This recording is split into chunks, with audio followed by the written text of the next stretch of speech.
மனோஜ் கோயிலுக்கு போறாரு.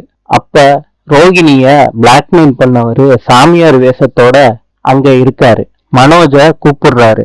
இங்க மனோஜ்னு ஒருத்தர் வருவாரு, அவர்கிட்ட இந்த லெட்டரை கொடுங்கன்னு சொன்னாங்க அப்படின்னு மனோஜ் கிட்ட சொல்றாரு அந்த சாமியார். அந்த லெட்டரையும் சாமியாரு மனோஜ் கிட்ட கொடுக்கறாரு. மனோஜ் அந்த லெட்டரை வாங்குறத ரோகிணி தூரமா நின்னு பாக்குறாங்க.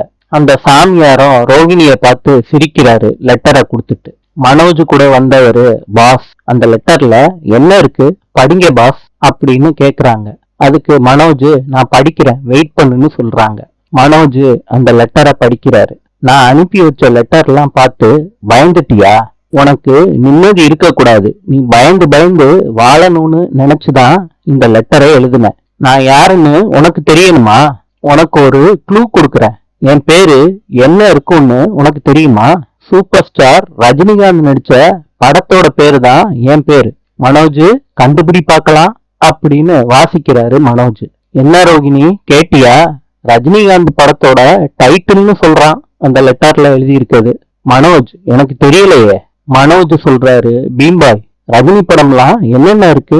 பாஸ், பாஷா, அண்ணாமலை. அண்ணாமலை அண்ணாமலை எங்க அப்பா பேராச்சு பீம்பாய். அவரு இந்த மாதிரி சீப்பான காரியம்லாம் பண்ண மாட்டாரு. வேற என்ன படம் இருக்கு பீம்பாய்? பாபா, பாஷா, சிவாஜி, எந்திரன், வீரா, லிங்கா, தளபதி, முத்து, சந்திரமுகி. பீம்பாய் என்ன படம் பேர் சொன்ன? சந்திரமுகி. அதுக்கு முன்னாடி பீம்பாய் முத்து. பீம்பாய் அவனேதான். ரோகிணி யாருன்னு தெரியுதா? முத்துதான் இந்த மாதிரி வேலையெல்லாம் செஞ்சிருக்குது. ரோகிணி சொல்றாங்க, அப்படிலாம் இருக்காது மனோஜ். ரோகிணி நீ சொல்றது தப்பு. என் வாழ்க்கைய கெடுக்கிறதுக்குன்னே பிறந்திருக்கான். கண்டிப்பா அவனாதான் இருக்கும். சாமி நான் ஒரு போட்டோ காட்டுறேன், லெட்டர் கொடுத்தது அவனான்னு பார்த்து சொல்லுங்க. மனோஜ் போட்டோவை காட்டுறாரு சாமியார் கிட்ட. சாமியார் பழசெல்லாம் நினைச்சு பாக்குறாரு. முத்து கார்ல இருந்து தூக்கிட்டு வந்து அடிச்ச ஞாபகம்லாம் சாமியார் மனசுல வருது.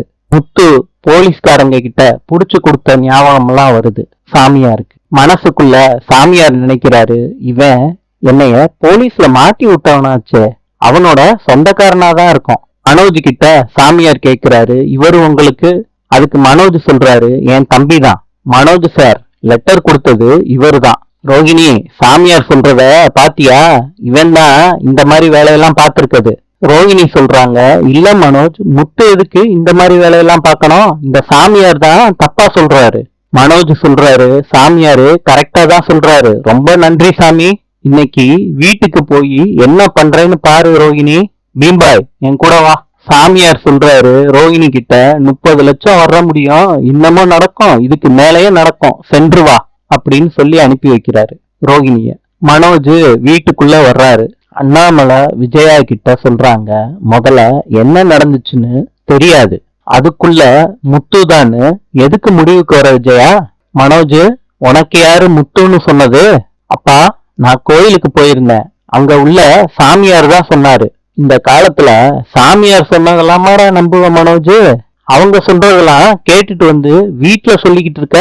அப்பா எனக்கு ஆல்ரெடி டவுட் இருந்துச்சு, இப்ப அவன் தான்னு நான் கன்ஃபார்ம் பண்ணிட்டேன்ப்பா. அவன் தான்ப்பா இத பண்ணிருக்கணும். விஜயா சொல்றாங்க, கண்டிப்பா முத்து தாங்க பண்ணிருப்பான். மீனா சொல்றாங்க, முத்துவுக்கு கோலம் மாதிரி இந்த மாதிரி பின்னாடி நின்னு பேச தெரியாது, முன்னாடி நின்னுதான் பேச தெரியும். இந்த மாதிரிலாம் அவர் பேசி நான் பார்த்ததே இல்லாத, சும்மா சொல்லாதீங்க. ஆமாடி மீனா, அவன் பெரிய போர்ல நெஞ்ச காட்டி சண்டை போட்டுட்டு வந்திருக்கான் பாரு, அவனுக்காண்டி வரைஞ்சு கட்டிக்கிட்டு பேசாத மீனா.